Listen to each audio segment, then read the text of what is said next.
Kita mau bicara keagungan Ramadan yang ditandai 3 hal.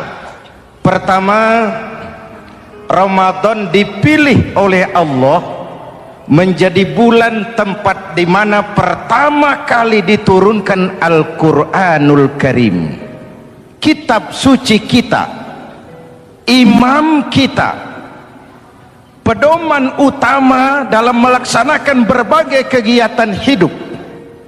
Pertama, ia berisi akidah yang tujuannya menyelamatkan manusia dari ketergantungan kepada benda, menyelamatkan manusia dari kemusyrikan, baik syirik yang jali maupun syirik yang khafi. Syirik jali itu syirik terang-terangan, nyata-nyata menyembah berhala, nyata-nyata meyakini Tuhan lebih dari satu. Kalau gitu insya Allah kita aman. Tapi ada syirik khafi, syirik yang tersembunyi, menjadikan yang selain Allah sebagai tujuan akhir dari seluruh kegiatan hidup. Itu syirik khafi. Saya sejak pakai cincin ini rezeki lancar. Cincin. Saya sejak pakai gesper ini, jangan anak gadis, nenek-nenek ngelihat saya lemes. Gesper. Ini sejak ada perkutut di rumah ini, bisnis bagus. Perkutut. Kalau komputer lebih kita kagumi dari Allah, itulah berhala kita. Kalau pangkat lebih kita utamakan dari Allah, itulah berhala kita. Kalau ilmu lebih kita kagumi daripada Allah, itulah berhala kita. Quran membebaskan manusia dari ketergantungan kepada benda, membersihkan keyakinan, meluruskan tauhid dengan konsep akidah. Lalu sisi yang kedua, syariat untuk mengatur kehidupan sesama manusia. Selama ini kalau mendengar syariat, yang terbayang oleh kita kan yang serem-serem, dan memang diopinikan sedemikian rupa. Padahal watak syariat itu pertama, al-musawat bainan nas fi takalifil ahkam. Ini watak syariat Islam. Semua manusia sama dalam berhadapan dengan hukum Allah. Semua manusia sama. Bukankah ini yang kita perjuangkan dengan tuntutan keadilan? Supaya di republik ini jangan ada warga negara kelas 1. Supaya di republik ini jangan ada yang kebal hukum. Supaya di republik ini hukum jangan seperti pisau, tajam ke bawah tapi tumpul ke atas. Syariat mengajarkan al-musawat bainan nas fi takalifil ahkam. Semua manusia sama dalam berhadapan dengan hukum Allah.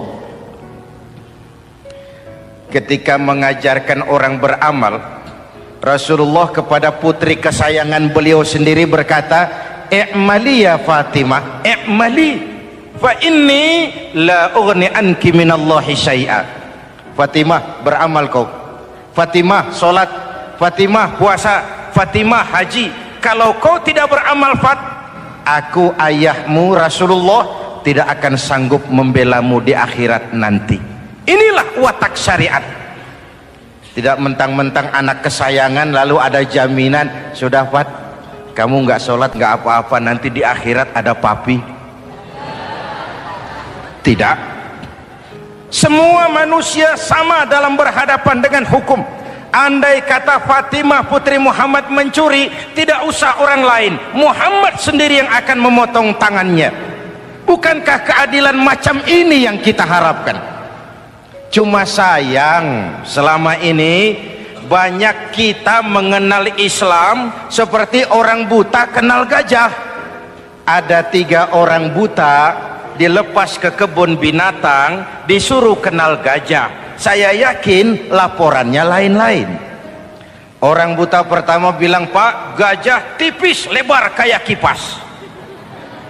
Kenapa? Dia baru pegang telinganya.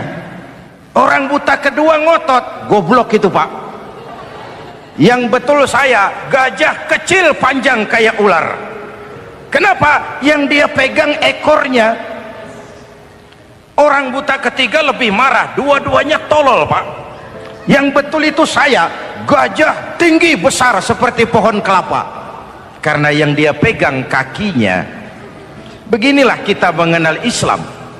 Seperti orang buta kenal gajah, frame of reference, kacamata pandangannya tidak total.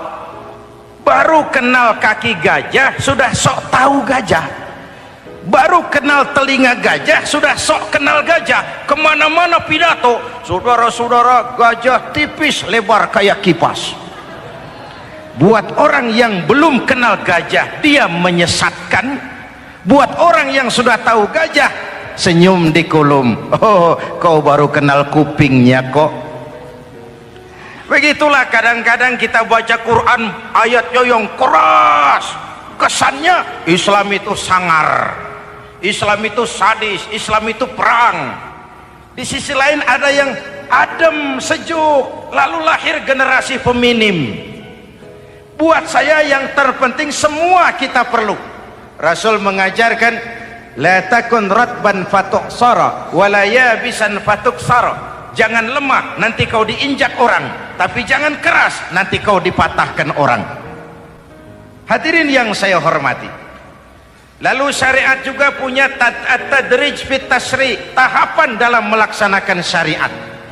Oleh karena itu, Ramadan yang keagungannya ditandai dengan turunnya Al-Quran harus jadi momentum kembalinya kita kepada Al-Quran. Quran itu imam, kita ini makmum. Saya mau tanya, imam ikut makmum apa makmum ikut imam? Makmum ikut imam apa imam ikut makmum? Makmum ikut imam. Kalau Quran imam dan kita makmum, kita ikut Quran, jangan Quran diminta ikut kita. Imam ruku, kita ruku, imam sujud, kita sujud, imam i'tidal, kita i'tidal. Ke barat kata Quran, ke barat kita berangkat, ke timur kata Quran, ke timur kita menuju. Halal kata Quran, ambil, haram menurut Quran, tinggalkan. Kalau dia imam dan kita adalah makmum, mari berimam kepada Al-Quranul Karim. Yang kedua, keagungan Ramadan ditandai dengan perintah melaksanakan ibadah puasa. Para ulama menyebut puasa itu ibadah sirriyah, ibadah rahasia, ibadah abstrak, tidak ada unsur sugesti. Kalau kita sholat, orang lihat. Kita sodakoh, orang tahu. Kita pergi haji, satu kampung nganter. Kita puasa, cuma kita dan Allah. Pura-pura sholat, ketahuan Pak. Pura-pura sodakoh, nggak bisa dong, apa yang disedekahin. Pura-pura haji, kemana perginya?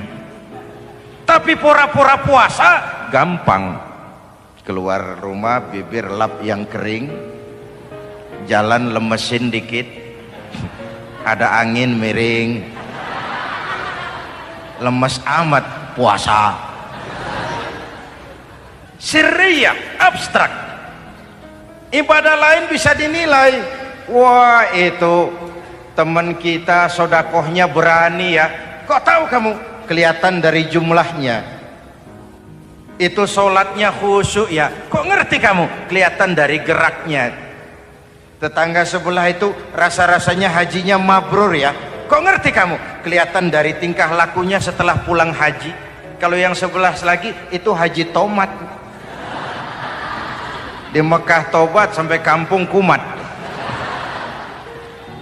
Ibadah lain kelihatan bisa dinilai, tapi puasa tidak bisa dinilai.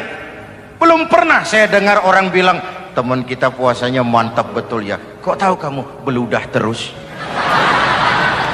Nggak ada hubungannya. Oleh karena puasa ibadah sirri, ibadah abstrak, maka yang terbentuk dari ibadah ini pertama keikhlasan. Ini sikap hidup yang paling penting. Orang lain mau puji atau tidak bukan soal, Orang lain mau dengar atau tidak bukan soal, ini urusan saya dengan Allah. Dari ibadah sirri seperti ini terbentuk keikhlasan, dan itu penting. Penyakal ikhlas. Saya menyantuni yatim bukan karena disorot TV, bukan karena masuk majalah, bukan karena dimuat koran, karena Allah. Berpakaian ikhlas.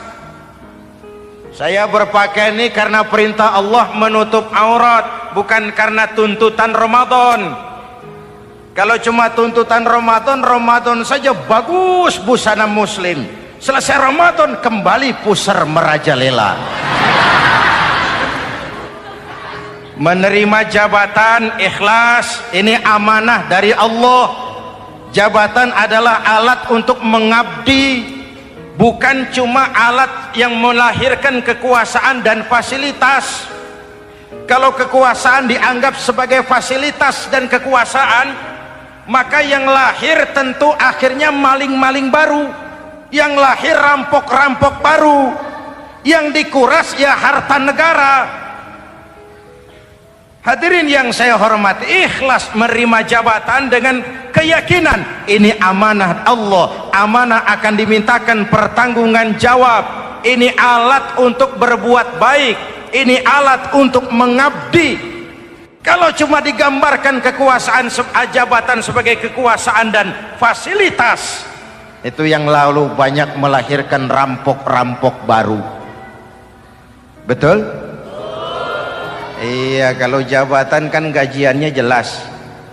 Menteri gajinya jelas, anggota DPR gajinya jelas, presiden, wakil presiden gajinya jelas. Tetapi ketika fasilitas dan kekuasaan banyak memberikan hasil, jangan heran lalu muncul penjarahan terhadap kekayaan-kekayaan yang justru merupakan milik rakyat. Ikhlas dalam menerima jabatan, ikhlas dalam berbuat, ikhlas dalam beramal. Lalu yang kedua, jujur. Tadi siang saudara sholat zuhur apa tidak? Sholat. Yang sholat? Ya enggak, ya enggak. Sebelum sholat zuhur kan saudara berwudu. Waktu berwudu kan saudara berkemur, memasukkan air ke mulut. Umpama waktu berkemur saudara korupsi, dikit saja airnya saudara minum, jangankan hansip, jangankan satpam, jangankan polisi, teman sebelah pun tidak tahu kalau waktu berkemur kita korupsi. Kenapa kita tidak mau melakukan itu? Ada rasa malu kepada Allah. Alangkah positifnya kalau ini diterjemahkan dalam kehidupan. Sekarang kan kita berpikirnya Allah ditekan. Kamu korupsi ya? Iya, Tuhan kan tahu. Biarin, Tuhan mah tahu, nggak ribut. Nggak ribut katanya. Tapi kalau orang, 3 orang saja tahu, geger kantor. Bayangin, Tuhan aja ditekan, Tuhan diintimidasi, apalagi orang lain. Lahir etika otonom, daya kontrol yang paling ampuh yang muncul dari dalam jiwa kita sendiri.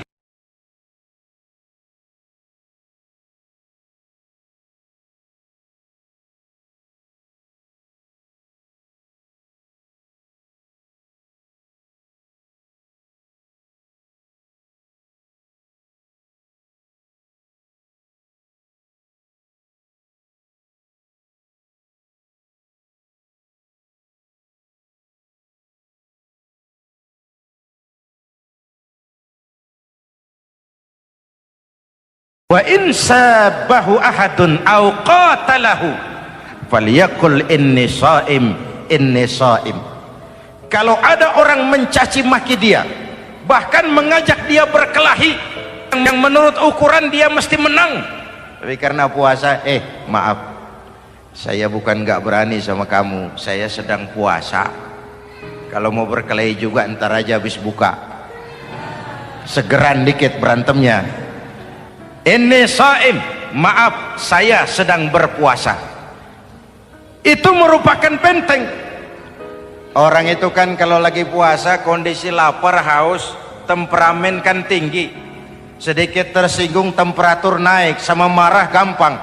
Kalau waktu begitu dia bisa sabar, ketika kenyang sudah nggak ada masalah. Sabar baik dalam taat kepada Allah.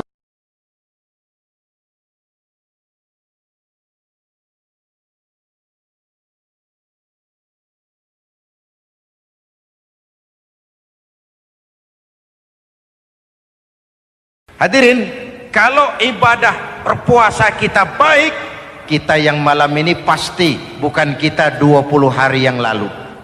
Kita yang malam ini, kita yang sudah ditempa oleh penggojologan Ramadan, ditempa oleh kawah candra di mukanya Ramadan, sehingga membias dalam pembentukan pribadi.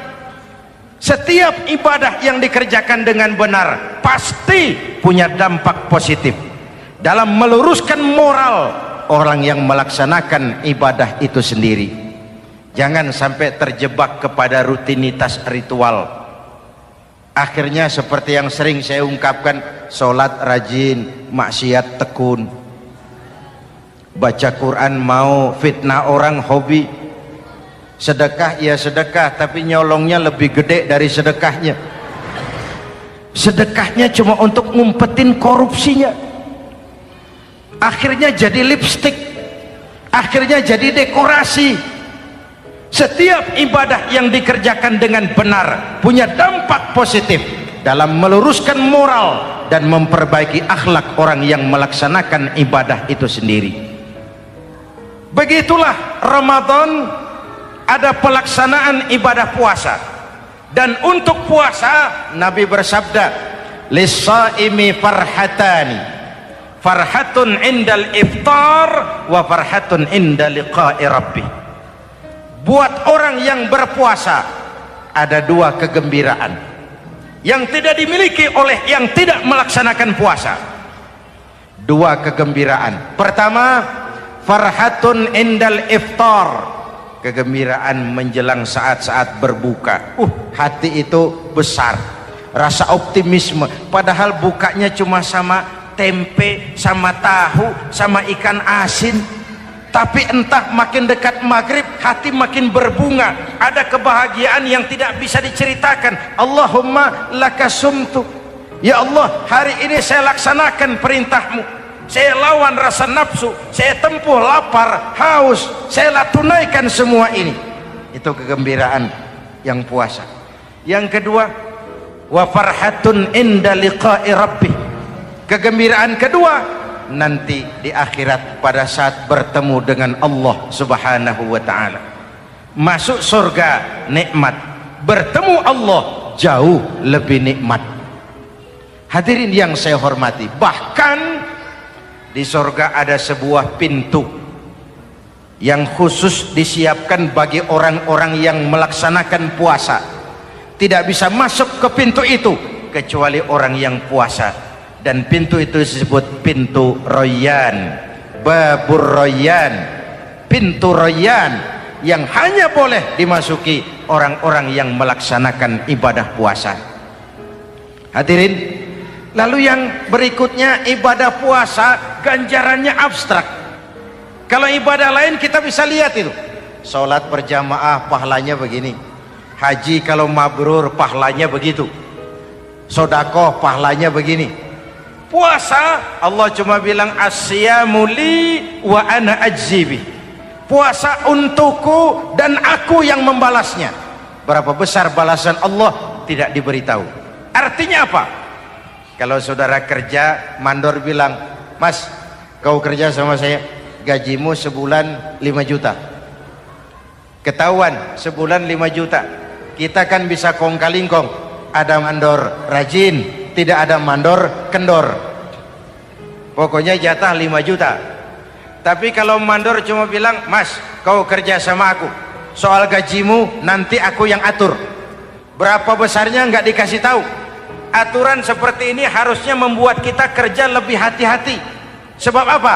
Mungkin gaji kita sama saja 5 juta kalau kerja biasa-biasa, mungkin jauh lebih besar kalau pekerjaan memuaskan. mungkin tidak digaji sama sekali kalau pekerjaan sembarangan. Tidak dijelaskannya gambaran pahala puasa menjadi sugesti untuk melaksanakan ibadah puasa ini dengan sebaik-baiknya. Hadirin yang saya cintai, yang ketiga soal keagungan Ramadan ini. Di dalam bulan Ramadan ada satu malam yang bobotnya khairun min alfi syahrin. Satu malam tapi lebih baik daripada 1000 bulan, yang kita kenal dengan malam Qadar atau Lailatul Qadar. Sementara itu adanya pada sepertiga yang akhir dari bulan Ramadan, terutama di malam-malam ganjil. Di negeri kita lihat terjadi pergeseran nilai. Awal-awal Ramadan, minggu pertama pasar sepi, masjid ramai, full house, meledak. Betul? Padahal Rasul memberikan contoh, kalau sudah masuk sepertiga yang akhir Ramadan, beliau sing-singkan lengan baju, hamparkan sajadah, lebih banyak di masjid daripada di rumah. Itu baginda Rasul. Sing-singkan lengan baju, hamparkan sajadah, lebih banyak di masjid daripada di rumah. Hadirin yang saya hormati, di situ makna meraih kemenangan. Karena itu lebaran lain dengan Idul Fitri. Lebaran siapa saja boleh ikutan, tapi Idul Fitri milik orang yang melaksanakan ibadah Ramadan dengan baik. Nah, saya kembali kepada Lailatul Qadar. Semua kita, kecil atau besar, sengaja atau tidak, khilaf atau terpaksa, pasti punya yang namanya dosa. Di sini semua yang hadir nih, include saya, apa ada yang tidak punya dosa? Ayo, jujur. Apa ada di antara kita di sini yang nggak punya salah? Apa ada yang nggak punya dosa? Setiap kita, kecil, besar, sedikit, banyak, terlupa, terpaksa, pasti punya salah. Sekarang kalau mau hitung dagang, kita diberi umur 65, 40 tahun penuh dosa, lalu taubat 25 tahun. Menurut neraca hukum dagang belum seimbang. Dosa 40 tahun ditebus taubat 25 tahun. Menurut neraca hukum dagang. Untung Allah tidak dagang-dagangan kepada kita. Di Ramadan ini Allah ngobrol pahala. Di Ramadan ini Allah membuka pintu rahmah yang seluas-luasnya. Sampai-sampai ada hadis qudsi, "Lau amiltumul khataya hatta mala'atis sama thumma nadimtum fataballahu alaikum." Kalaupun kamu berbuat dosa, penuh langit dengan dosamu, kemudian kamu menyesal dan bertaubat, Allah pasti akan menerima taubatmu. Hadirin yang saya hormati, inilah momentum Ramadan, saat dimana kita melakukan pemutihan diri. Masih ingat cerita dalam kitab Durratun Nasihin? Saya ulang lagi cerita ini untuk sugesti. Ada buajingan tengik pernah membunuh 99 orang. Satu saat hidayah datang kepadanya, terniat ingin bertaubat. Dicarinya seorang ustadz, ketemu ustadz kepala ngajar. Ustadz, ya, apa? Saya mau taubat, diterima apa tidak taubat saya? Emangnya dosa kamu apa? Saya pernah membunuh 99 orang, Ustaz. Ustadznya melotot. Wih, banyak amat. Nggak segampang itu nyawa hak prerogatif Allah. Cuma Allah yang berhak ngambil. Membunuh tanpa alasan yang benar, dosa besar. Dosamu kelewat banyak, Mas. Nggak bisa. Dia vonis lebih dulu kayak surga milik bapak moyangnya. Ini preman kita pikir ini ustadz saya niat baik-baik kok ngomong yang nggak enak.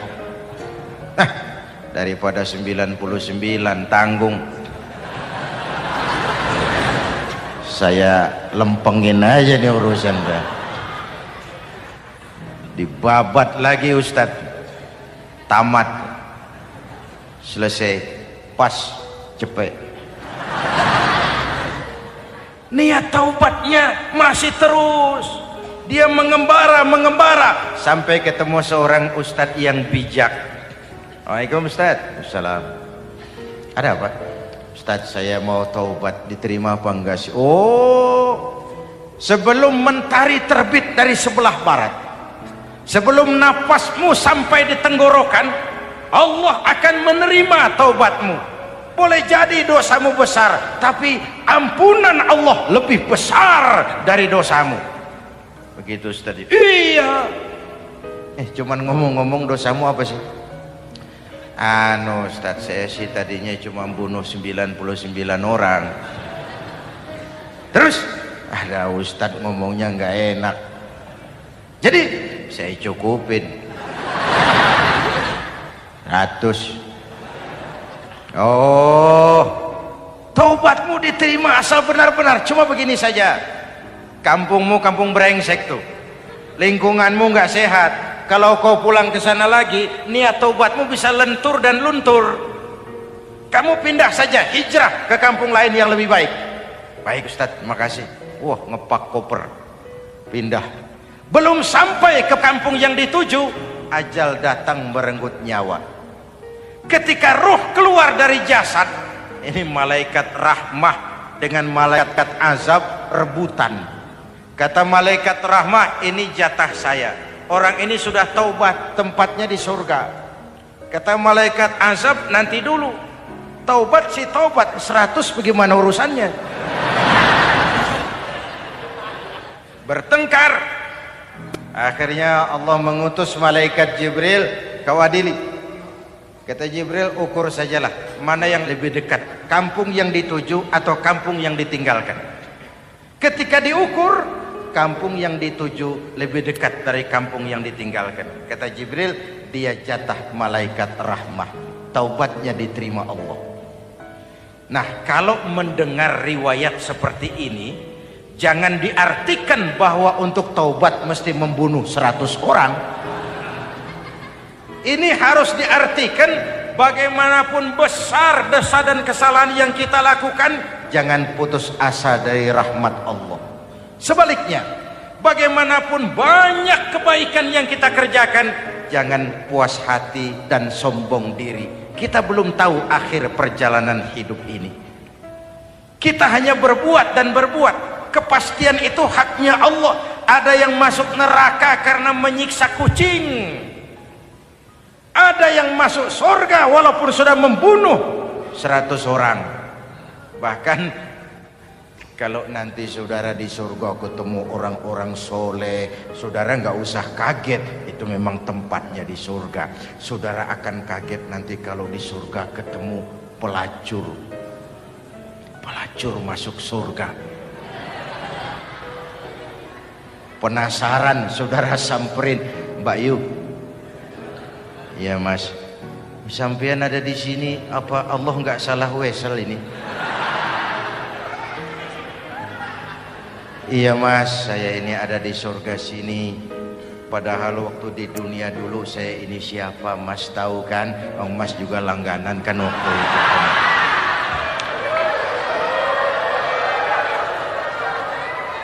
Tapi terus terang saja Mas, waktu di dunia itu saya terpaksa betul.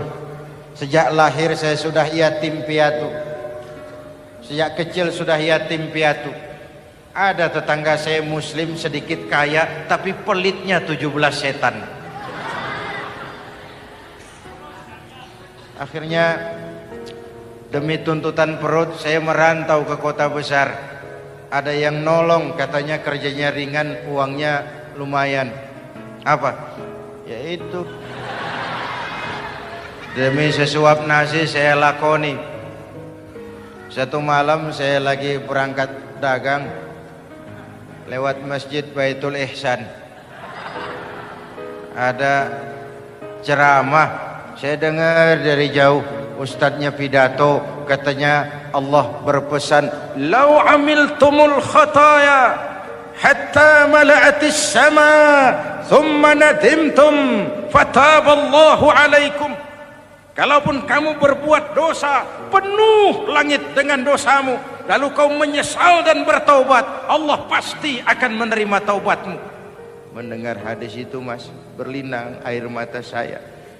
Terbayang dosa-dosa yang pernah saya lakukan. Terbayang orang-orang yang pernah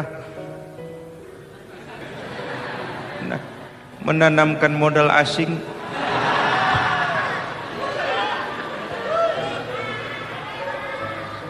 Dikala itu hidayah datang, saya niat taubat pulang kampung, Mas, mudik. Lagi ngepak koper mau mudik, tamu datang, saya bilang mulai malam ini saya berhenti dagang. Taubat saya sebenar-benarnya, taubat saya diterima Allah, walaupun mampir dulu, transit dulu di tempat lain, akhirnya saya sampai juga ke sini. Inilah Ramadan. Orang baik bukan orang yang tidak pernah salah, karena tidak ada orang yang tidak pernah salah. Orang baik kalau dia berbuat salah, dia segera sadar, dijadikannya sebagai pelajaran untuk tidak diulanginya lagi di masa yang akan datang. Maka Nabi berpesan, tuba liman syaghalahu aibuhu an uyubin nas. Beruntung benar orang yang kekurangan dirinya menyebabkan dia sibuk sampai tidak sempat mencari-cari kekurangan orang lain. Tapi celaka benar orang yang terlalu sibuk mencari-cari kekurangan orang lain sampai lupa dengan kekurangan dirinya sendiri. Hadirin, karena itu menurut Al-Imamul Ghazali, Lailatul Qadar itu malam istimewa.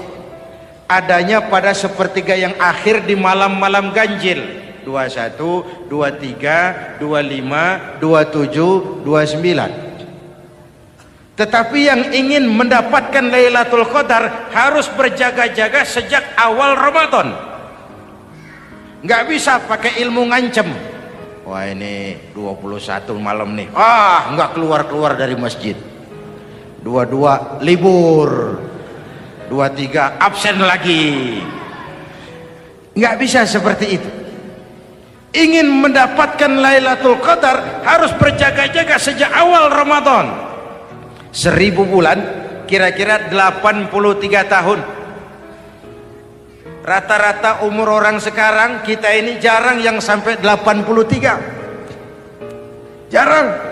Kalau menyontoh Rasul, jatah kita 63. Hadirin yang saya hormati, sehingga dikatakan itulah fasilitas yang diberikan Allah kepada umat Muhammad ini. Walaupun umurnya relatif pendek, tapi amaliyahnya tidak kalah dengan umat zaman dulu. Benar, Nabi Nuh umurnya 950 tahun. Ibadah umatnya berarti panjang, tetapi mereka tidak ada Lailatul Qadarnya. Benar, Nabi Adam umurnya panjang, 2000 tahun, umatnya rata-rata sekian, tetapi tidak ada nilai tambah yang diberikan Allah kepada mereka. Kita umat Muhammad ini umur relatif pendek. Kalau nyontoh Nabi 63 tahun, betul. Tapi bayangkan, ada Lailatul Qadar yang nilainya khairun min alfi syahrin, lebih baik daripada 1000 bulan, dan 1000 bulan 83 tahun. Kalau 10 tahun berturut-turut memanfaatkan Lailatul Qadar, maka artinya umur kita sudah sama dengan umur umat Nabi Nuh alaihi salam. Kualitas ibadahnya yang saya maksud. Tugas kita memanfaatkan peluang-peluang seperti ini dan mengisinya dengan berbagai kegiatan-kegiatan ibadah. Mumpung Allah menyediakan itu buat kita bersama. Tahun depan nggak ada jaminan kita ketemu Ramadan lagi. Karena itu mumpung senyampang ini diberikan kesempatan memasuki minggu-minggu 10 yang terakhir dari Ramadan, sing-singkan lengan baju, hamparkan sajadah, dan berusaha lebih banyak di masjid daripada di rumah. Hadirin yang saya hormati, dari pembicaraan singkat yang saya sampaikan, Ramadan menjadi agung oleh karena 3 hal.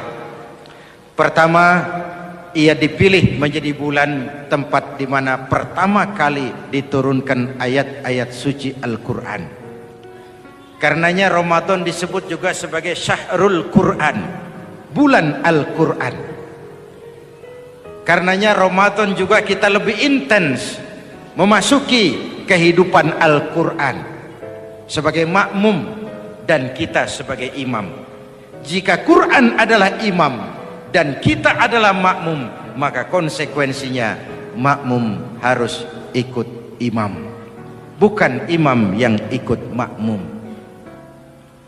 Yang kedua, keagungan Ramadan ditandai dengan pelaksanaan ibadah puasa. Setiap ibadah yang dikerjakan dengan benar pasti punya dampak dalam memperbaiki moral, meluruskan akhlak orang yang melaksanakan ibadah itu sendiri. Maka bulan suci Ramadan menjadilah kawah candra di muka, menjadi bulan training, bulan latihan. Saya sering ibaratkan, Mike Tyson masuk latihan, keluar latihan, tindunya makin hebat. Hewitt masuk latihan, keluar latihan, tenisnya makin canggih. Zinedine Zidane masuk latihan, keluar latihan, sepak bolanya makin hebat. Kalau latihan tiap hari, main kalah terus, orang kan ngomong, buat apa latihan? Kita sebulan penuh latihan supaya bulan-bulan sesudah Ramadan nanti kita jangan sampai kalah dalam permainan hidup ini. Hidup ini kan permainan. Ada yang sekarang ini main sebagai pedagang, main sebagai pejabat, main sebagai pengusaha, main sebagai seniman. Hidup ini permainan. Wa mal hadhil hayatud dunya illa lahwun wa la'ib. Ini cuma permainan. Senarionya sudah ditetapkan oleh sang sutradara Allah Azza wa Jalla. Ini permainan saja. Maka bermainlah sesuai dengan aturan main, karena hidup memang permainan. Tapi jangan main-main. Walaupun ini permainan, bermainlah dengan benar. Jangan main-main. Kalau main-main, kalah. Sepak bola permainan, main-main kalah. Bulu tangkis permainan, main-main kalah.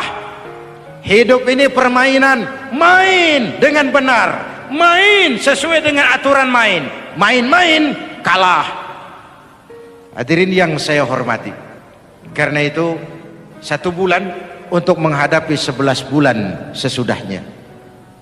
Yang ketiga, ditandai keagungan Ramadan dengan ada nuzulul Quran. Diberikan Allah kepada siapa saja yang dikehendakinya. Semoga ibadah yang sudah kita kerjakan kiranya diterima Allah. Yang masih akan kita kerjakan diberikan kita kekuatan zahir dan batin. 7 macam perkara yang merusak akidah dan keimanan, merusak amal perbuatan yang sudah kita kerjakan, merusak sendi-sendi kehidupan sosial, pendek kata merusak segala hal di dalam kehidupan kita. Jauhilah olehmu 7 macam perkara yang merusak. Yang pertama, asyirku billah, menyekutukan Allah Subhanahu wa ta'ala. Agama dimulai dari keyakinan, maka kehancuran agama selalu dimulai dari kehancuran keyakinan, iman atau akidah yang dimiliki oleh seseorang. Dan untuk menghancurkan nilai-nilai iman yang kita miliki ini, orang rasanya tidak akan menghantam kita dengan peluru kendali. Orang tidak akan mengirimkan nuklir ke sini. Orang tidak juga akan mengirimkan satuan militernya ke sini. Untuk menghancurkan nilai-nilai iman, dibanjiri kita dengan paham-paham yang merusak dan mendangkalkan akidah.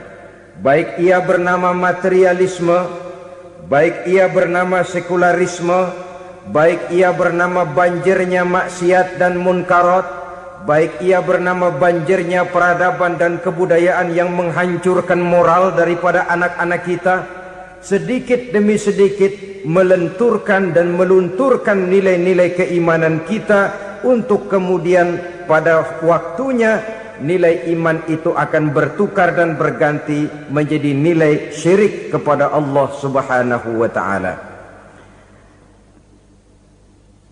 Atau pada sisi lain menjadikan yang selain Allah sebagai tujuan akhir daripada kehidupan kita. Sedangkan kita sama-sama maklum bahwa di dalam pandangan agama Islam, dosa yang tidak berampun, dosa yang terbesar, termasuk dalam kategori bapak moyangnya dosa, tidak lain adalah syirik, yakni menyekutukan Allah Subhanahu wa ta'ala. Pola penghancuran iman ini memang berstrategi. Ditawarkan kita kepada paham materialisme, paham kebendaan, di mana otak menempati urutan sebagai ranking pertama, Tuhan jatuh pada urutan kedua.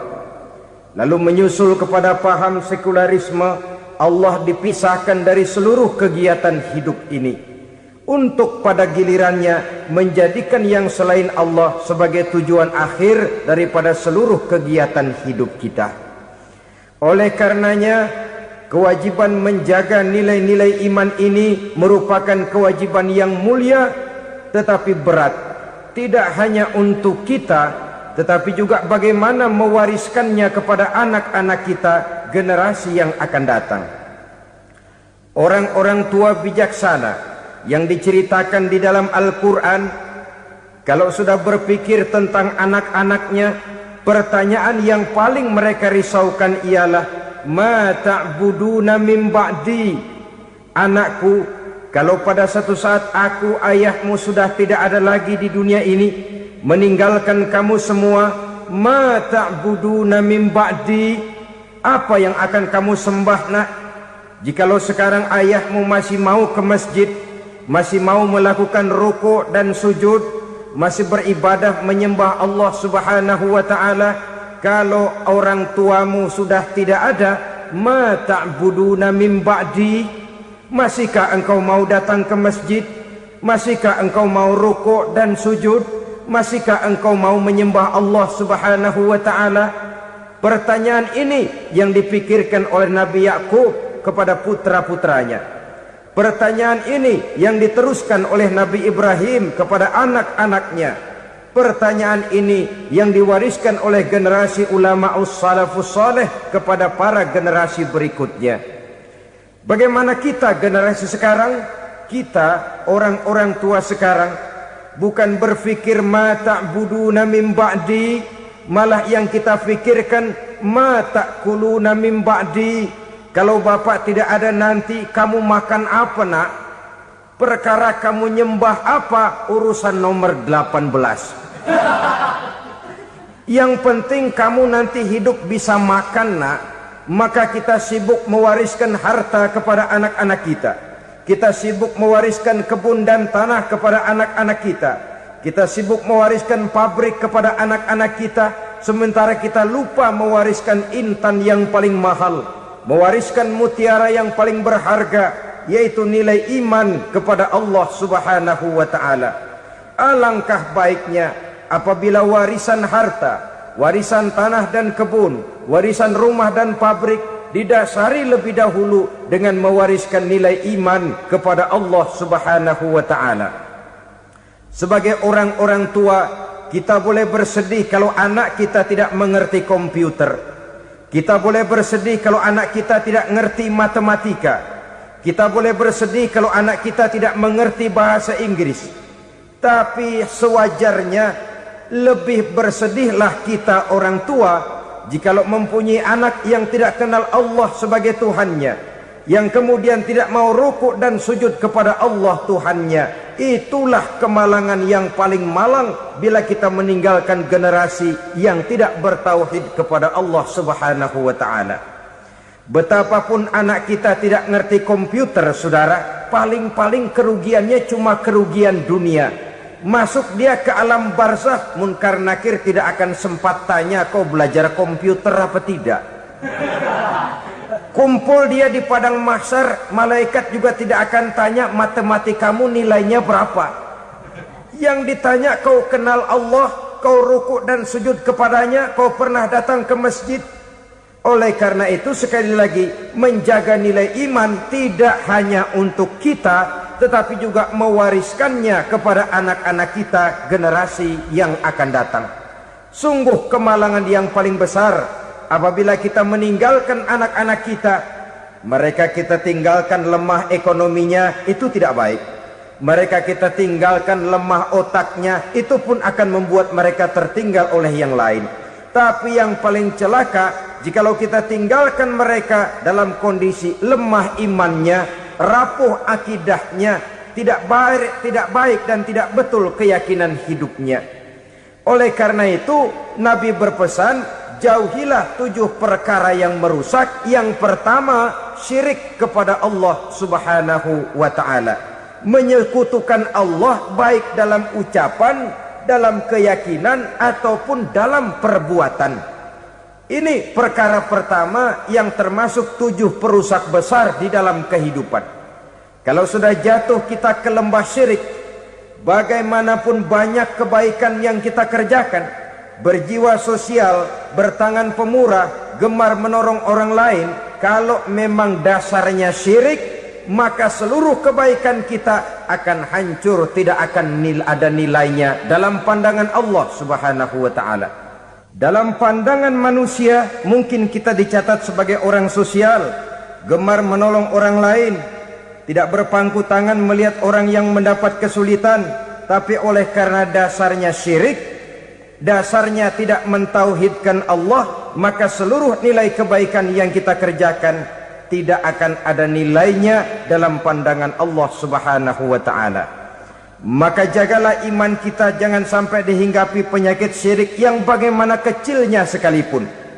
Sekali lagi, baik syirik dalam bentuk ucapan, syirik dalam bentuk keyakinan, sampai kepada syirik dalam bentuk perbuatan, kita berhindar kepada sifat-sifat yang sedemikian itu.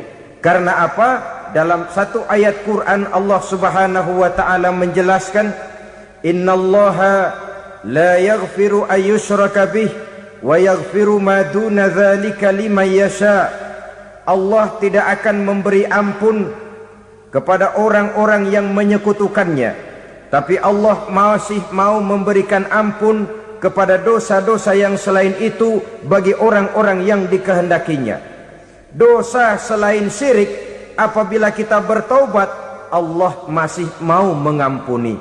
Tapi kalau sudah jatuh ke tempat syirik, itu sudah dosa yang tidak berampun. Taubatnya tidak lain melepas syirik, kembali kepada tauhid, berkeyakinan bahwa hanya ada Allah subhanahu wa ta'ala, Tuhan satu-satunya, yang lam yalid walam yulad walam yakul lahu kufuwan ahad. Tidak beranak, tidak pula diperanakkan, dan tidak satupun yang dapat menyerupai Tuhan Allah subhanahu wa ta'ala. Saudara-saudara kaum muslimin rahimakumullah, bahwa kita di zaman sekarang memang tidak menyembah berhala, ya. Bahwa kita tidak berterang-terangan mengatakan Tuhan lebih dari satu, memang. Bahwa kita tidak berkeyakinan Tuhan itu punya anak atau diperanakkan, tentu. Tapi dalam perbuatan dan i'tiqad, kita kadang-kadang jatuh tanpa kita sadari ke tempat yang bernama syirik ini. Oleh karenanya, di zaman di mana teknologi makin canggih, di mana kemajuan pembangunan makin menjangkau berbagai aspek kehidupan, diperlukan keseimbangan antara kemajuan fisik material dengan kemajuan mental spiritual. Apabila tidak ada keseimbangan, yang terwujud tentulah kepincangan, yang diawali dengan pincangnya cara kita berpikir, sehingga pada akhirnya akan mengarah kepada pincangnya cara kita berbuat dan bertindak di dalam kehidupan kita. Oleh karena itu Nabi berpesan, jauhilah sifat syirik, karena syirik merupakan dosa yang teramat besar. Ini sifat merusak yang pertama. Yang kedua, kata Nabi, wasihra, jauhilah sihir. Sihir ini juga termasuk perkara yang merusak kehidupan. Kita semua sama-sama maklum bahwa sihir sebenarnya bukan persoalan baru. Sejak sebelum datang Islam, sihir itu sudah ada. Di zaman Yunani kuno, sihir ada. Di zaman Mesir kuno, di zaman Cina kuno, dan yang lain-lain yang serba kuno, sihir itu sudah ada. Bahkan para nabi pun, para rasul yang diutus oleh Allah Subhanahu wa ta'ala, senantiasa berhadapan dengan ahli-ahli sihir untuk menguji kebenaran dari misi yang mereka bawa. Sihir adalah perbuatan di luar kebiasaan yang bisa dikerjakan oleh ahlinya dengan bantuan jin atau setan. Hukum mempelajari sihir adalah haram, mengamalkannya lebih haram lagi. Sebab itu saudara-saudara, sihir merupakan perbuatan merusak yang harus kita jauhi. Ciri-ciri daripada perbuatan sihir, pertama, ia mengandung tipuan, bayangan khayal. Di zaman Nabi Musa misalnya, orang melihat tambang-tambang itu seperti ular. Nabi Musa melayangkan tongkatnya menjadi ular-ular besar yang memakan ular-ular kecil ciptaan tukang-tukang sihir Fir'aun tadi. Lalu sihir bisa terjadi dengan bantuan jin kafir atau setan. Kemudian ciri yang ketiga, sifatnya halus dan tersembunyi. Taruh kata ada seorang ahli sihir yang mempergunakan ayat-ayat Quran sebagai jompa-jampe, sebagai baca-bacaan, itu cuma sekedar kedok. Tujuannya tidak lain menjadikan agama sebagai ketok untuk membenarkan cara yang dimurkai oleh Allah Subhanahu wa ta'ala. Satu hadis yang diriwayatkan oleh Imam Bazar dan Tabrani, Nabi berpesan, "Laisa minna man tatayyara lahu au takahhana au tukuhhina lahu au sahira lahu." Tidak termasuk ke dalam golonganku, kata Nabi. Tidak termasuk umatku. Siapa mereka? Man tatayyara lahu, orang yang bertatoyur. Apa tatoyur itu? Dari kalimat toyaro, artinya terbang. Toir biasa diartikan dengan burung. Tatoyaro percaya kepada suara-suara burung. Man tatoyaro lahu, mempercayai, meyakini dengan benar-benar kepada suara beburungan. Kan suka ada itu, nah bunyi burung tuh, maling liwat. Maling liwat. Burung bunyi, maling liwat. Itu termasuk tatoyaro lahu, percaya kepada suara burung. Kan aneh kalau suara orang nggak dipercaya, suara burung malah dipercaya. Ada ustadz ceramah, kiai ngaji, nggak mau didengerin, burung dengerin bener. Nah, suaranya dari sebelah mana? Belah kulon. Nah, itu tandanya ano. Habis dihitung-hitung. Itu termasuk tatoyaro lahu. Au takahana, atau bertenung, au tukuhina, atau minta ditenungkan. Au sahiro lahu, atau melakukan perbuatan sihir, atau minta disihirkan. Laisa minna, tidak termasuk ke dalam golonganku, kata Nabi. Sehingga dengan demikian saudara-saudara, menghadapi sihir dengan sihir sekalipun termasuk perbuatan yang tidak diajarkan oleh agama. Kita kan mempelajari sihir untuk jaga diri, tidak apa-apa. Yang dilarang mengamalkannya, dilarang juga mempelajarinya. Sebab orang kalau sudah mengetahui, biasanya lalu terangsang untuk mencoba. Kalau percobaannya berhasil, biasanya terangsang untuk coba lagi dan coba lagi. Pada akhirnya ketagihan, lalu beralih menjadi profesi, apalagi itu nanti bisa mendatangkan hasil uang. Saudara-saudara kaum muslimin rahimakumullah, kita manusia makhluk nyata, kita hidup di alam nyata, terikat oleh sunnatullah, causality. Oleh karenanya bagi kita keyakinan yang penuh, keikhlasan di dalam bertuhankan Allah, penyerahan diri sepenuhnya hanya kepadanya, itu sudah merupakan obat penangkal yang sangat ampuh agar kita tidak terkena penyakit-penyakit yang dibuat oleh setan dan para pembantunya. Sehingga beberapa ayat Quran mengajarkan, misalnya a'udzu bikalimatillahi tammati min syarri ma khalaq, atau bismillazi la yadurru ma'asmihi syai'un fil ardi wala fis sama, dengan menyebut nama Allah yang tidak bisa mendatangkan bahaya sedikit pun, dari baik yang datang dari langit maupun yang datang dari bumi. Jiwa yang kosong dari keyakinan yang penuh kepada Allah, jiwa yang penuh was-was dan ragu-ragu, itu yang mudah terserang oleh penyakit-penyakit yang dikerjakan oleh para tukang-tukang sihir, yaitu oleh setan dan seluruh para pembantunya. Kemudian hadis kedua yang diriwayatkan oleh Imam Ibnu Hibban, Nabi bersabda, la yadkhulul jannata mudminu khamrin wala mu'minu bisihrin wala qati'u rahmin. Tidak masuk surga. Ini Nabi yang bilang, tidak masuk surga. Siapa itu? Pertama, mudminu khamrin, orang yang berkekalan dalam mabuk.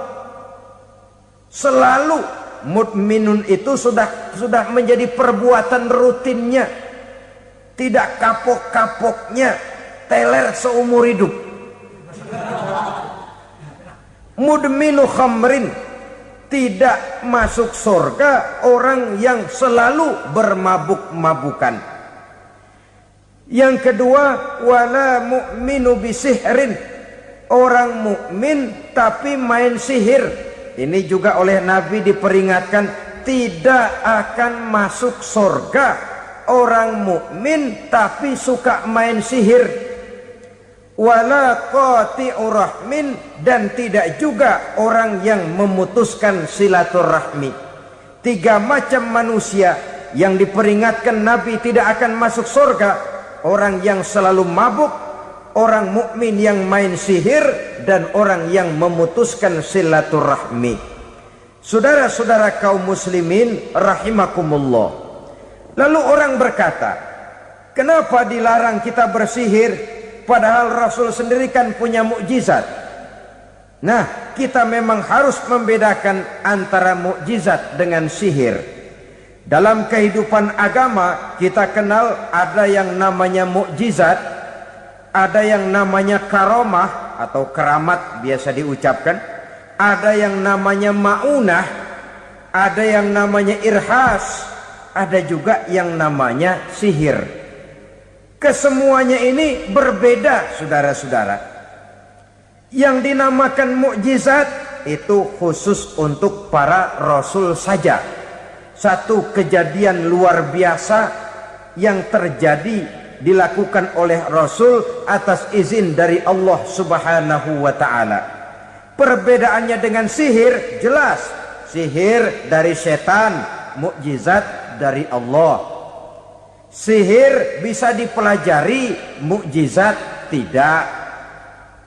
Sihir umumnya untuk maksud-maksud yang tidak baik, sedangkan mukjizat untuk memperkuat kebenaran yang disampaikan oleh para rasul dan ditentang oleh umatnya.